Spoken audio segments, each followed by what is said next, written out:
Well, welcome to another episode of Ask a Responsive Fundraiser, where we take your questions to a fundraising expert so that ultimately you can grow generosity. Today, we're taking your questions to Heather Hiscox. Heather is the founder of Pause for Change, the author of No More Status Quo, and the host of Possibility Project.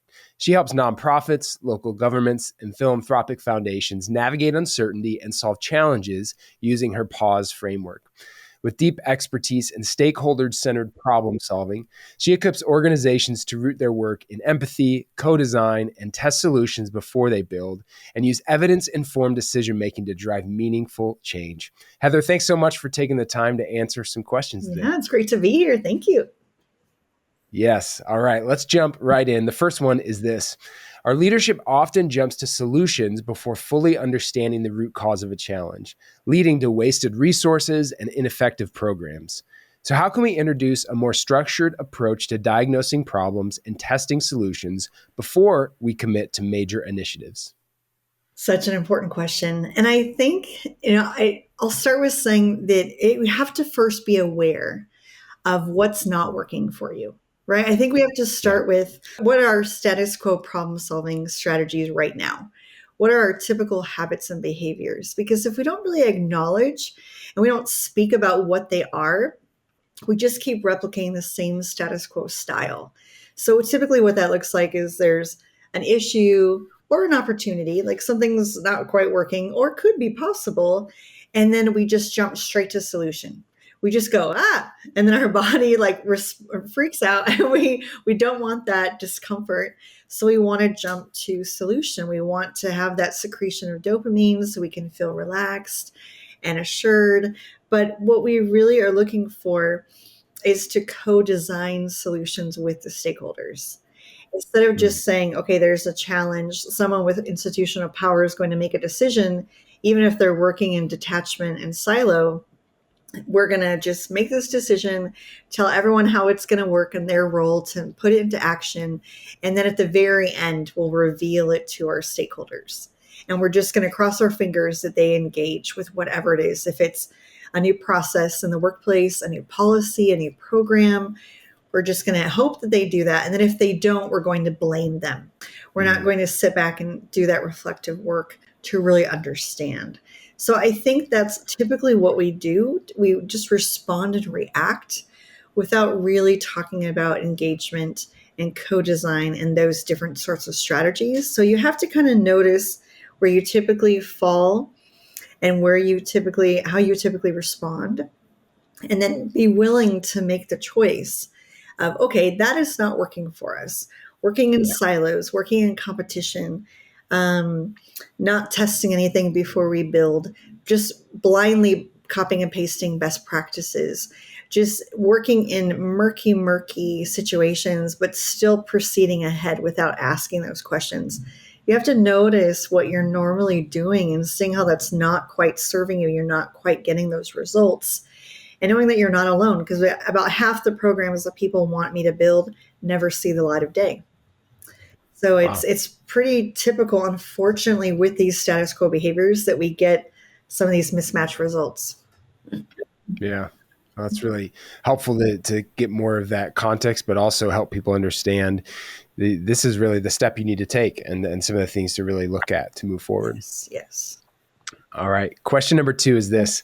My team is really stretched thin, and we struggle to engage stakeholders, whether it's donors, beneficiaries, community partners, in a meaningful way. So what strategies can we use to gather real stakeholder feedback that informs our decision-making and makes our work more effective? Well, another good one. We often, I think, as organizations, we fear empathy, which sounds strange because we are the social sector, right? We care so deeply. We lead with our hearts. We lead with our best of intentions. But I think we fear talking to our stakeholders sometimes. Sometimes it's a time issue, or we think we don't have time to talk to stakeholders, that we just have to rush those solutions. But the teams that I support, we talk to stakeholders in one-on-one interviews and just 15 to 20 minute long interviews. And then what's beautiful is we start to create a relationship where we can go back for more, because it's about getting that feedback to co-design solutions. So I think we hold back on talking to people because we're worried about time. We hold back because we're afraid of what people will say. What advice or feedback will they give us? And we don't want to hear that stuff. And then if we ask someone for their feedback, are we creating an expectation that we have to respond? And that's Yeah. scary, right? People were like, oh no, what if we're not poised? What if we can't do it?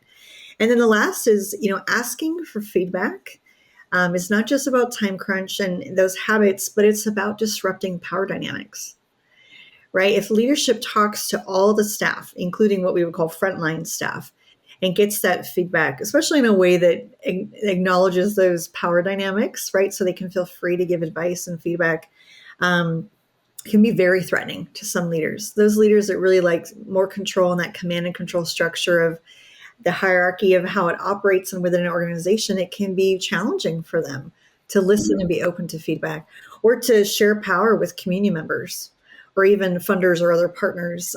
So I think there's a lot of different challenges, but that's where the opportunity lies. And I focus on one-on-one conversations. Focus groups and surveys can be helpful ish, but really to give you a signal where you need to go deeper. Because focus groups, you Yeah. get bizarre groupthink and you get a lot of extrovert action, a lot of introverted, quiet folks. And then surveys, it's hard. You can't go deeper, right, with those responses. You get those calculations, they're devoid of human contact. You don't quite understand the context. So it's essential to do those one-on-one chats, to schedule that time to ask the questions that you're most curious about and really learn and gather those insights and talk to as many people as you can so you hear the same things over and over again. And then those themes, those insights that emerge can really guide your brainstorming, your solution ideation, your testing, and those evidence informed decisions you make. Yeah. All right, let's go to question number 3. And it's this. We know that we need to be more innovative, but risk adverse leadership and limited resources make it difficult to try new things. How can we create a culture where experimenting with new ideas is encouraged while still making sure that we stay accountable to our mission and our donors? Another good question. Yeah. So the risk thing, I have an entire chapter about risk in the book because we think that to work in new ways is risky, but we don't Yeah. think about the risk and opportunity costs of the replication of our current strategies, right? If we keep doing the same thing over and over again and expecting different results, it's that definition of insanity. We have to really step out and try new things.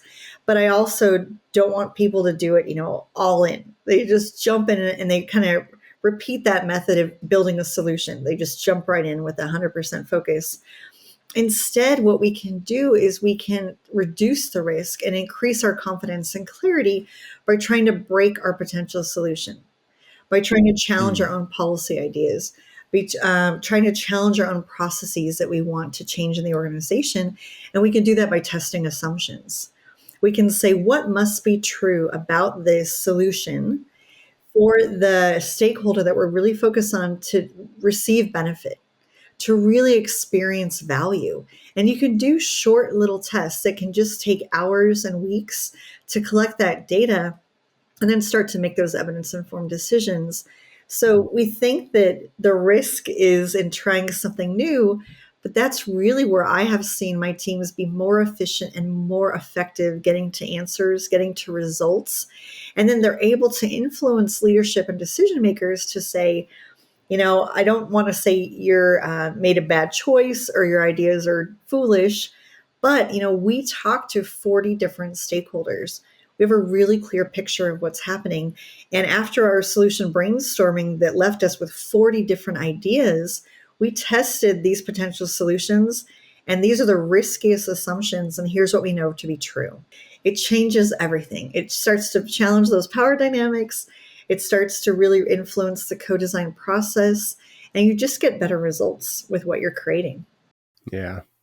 That's so helpful. Heather, thank you so much for sharing your wisdom and expertise. And we're really grateful for the way that I think you've encouraged people, but also laid out some challenges and some things that people can use to take back to their organizations and see some of that meaningful change. So we really appreciate your time answering the questions today. Thank you so much. Your team is amazing. Thank you for all you do.